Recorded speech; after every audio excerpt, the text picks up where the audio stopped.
The Devil's Advocates, political commentary from the back of the classroom on the Mike 92.1.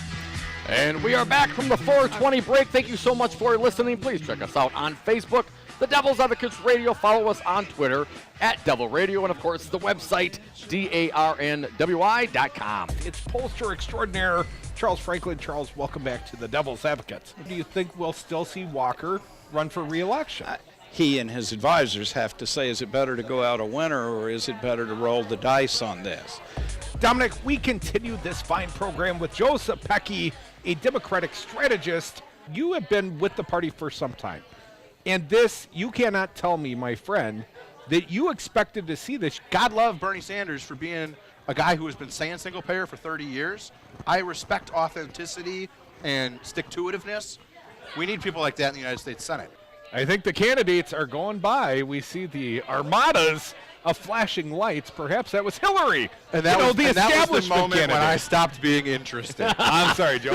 Hillary Clinton has accepted speaking fees. Every single person who is a Secretary of State, a former United States Senator, they all take speaking fees. They all do this. They all do it, And the only one who right now it seems to be a big issue about is the woman. And I think that's a double standard. And I think that is This a is very not real part of misogyny, it. Joe. I believe part of it is. You can't have it both ways. Either campaign finance is an issue or it's not. If campaign finance is not an issue because 99.9% of the politicians go with their initial gut anyway, then why the concern about campaign finance? It's an issue because of the perception problems that it causes and the erosion of goodwill and trust in government. Would you say that Scott Walker was affected by the $700,000 donation from Gogebic Taconite to Club for Growth when SB1, AB1, and the first bill signed by Walker was the mining bill?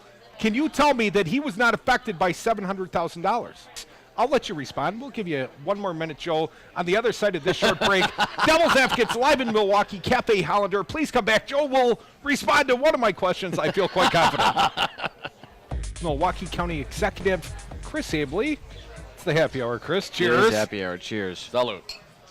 And actually, one of the interesting things, and one of the reasons I like your show is, directly or not, every time you're on, you're kind of asking the implicit question about, what are the strict boundaries of party, and is that the way we should be thinking about issues?